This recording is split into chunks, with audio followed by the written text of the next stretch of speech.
As a reward for successfully completing his investigation, S.T.A.L.K.E.R was offered a promotion to colonel and the position of mission coordinator. He declined the opportunity to work at the HQ and submitted a personal request to be sent to the zone as the USS Permanent Observer.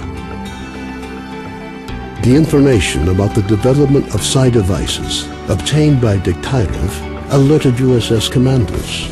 All the information gathered on X-designated laboratories was removed from military archives and filed as top secret. All personnel working in the zone were ordered to prevent the disclosure of information about the laboratories at any cost. Several experimental samples were made on the basis of technical documents for Item 62. Following a set of test trials, it was decided not to go ahead with large-scale deployment of the weapon due to the high cost of ammunition.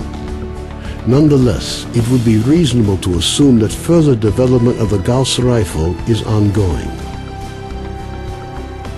Sultan and his gang left the Skadovsk to do their shady business elsewhere after their attempts to capture the ship failed.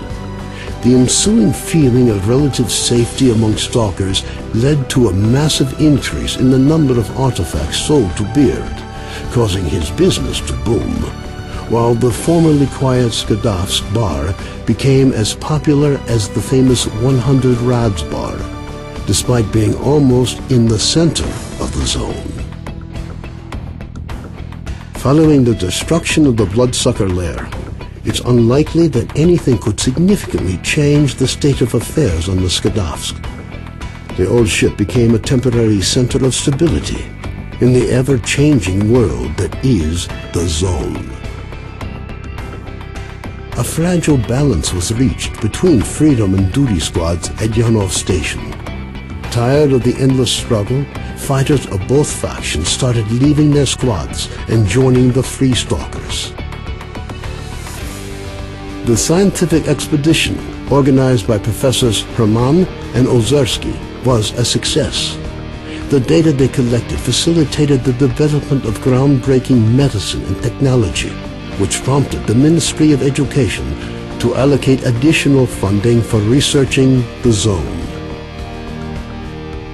Gary's stories about the Army's fate scared stalkers away from Pripyat. The few who dared to venture into the city ran into inexplicable phenomena, which added further dark strokes to an already gloomy picture of the dead city. The legend of the Oasis stopped being a legend. The identity of those who managed to find the way to the secret anomaly became an increasingly regular topic of conversation among stalkers.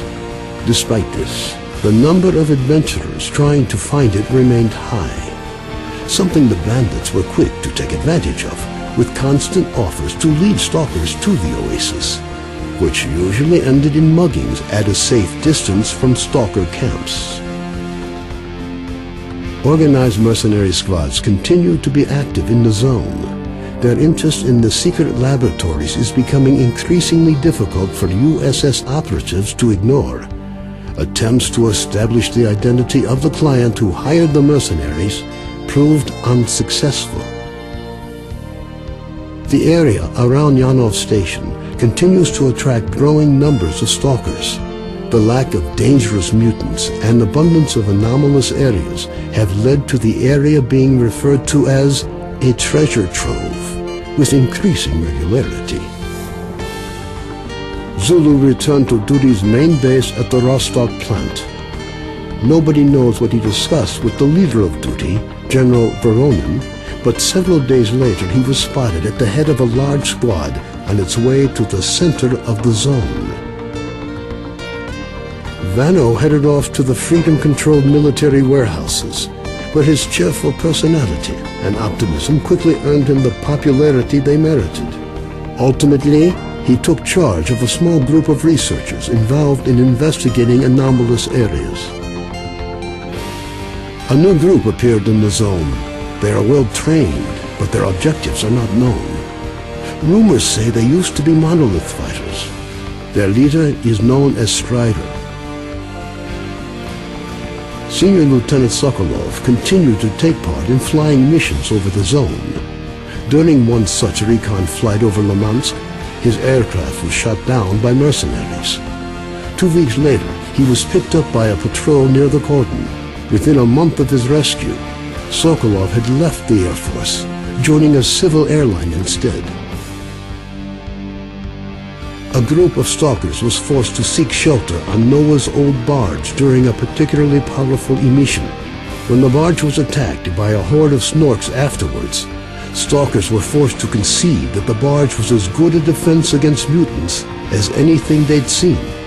Even more astonishing was a litter of pseudo-dog puppies that Noah himself led into battle against the snorks. Having found out about his friend's fates, Carden gave up dreams of a stalker career. Having overcome his alcoholism, he moved to Yanov, where he partnered up with Nitro to set up a full-service repair shop. Both technicians gladly devote all their spare time to building a vehicle that could operate in the zone. S.T.A.L.K.E.R passed on the information he obtained on his trip to the Chernobyl NPP to the USS commanders. This prompted the government to create a scientific institute for research of the Chernobyl anomalous area. S.T.A.L.K.E.R took up the position of Chief Scientific Consultant to the Institute. When Colonel Kowalski, commander of the Stingray Group, returned from the zone, he was forced to explain the reasons for the failure of Operation Fairway. Following a dragged-out investigation and the brass's failed attempt to make him the fall guy, the colonel was finally given an honorable discharge.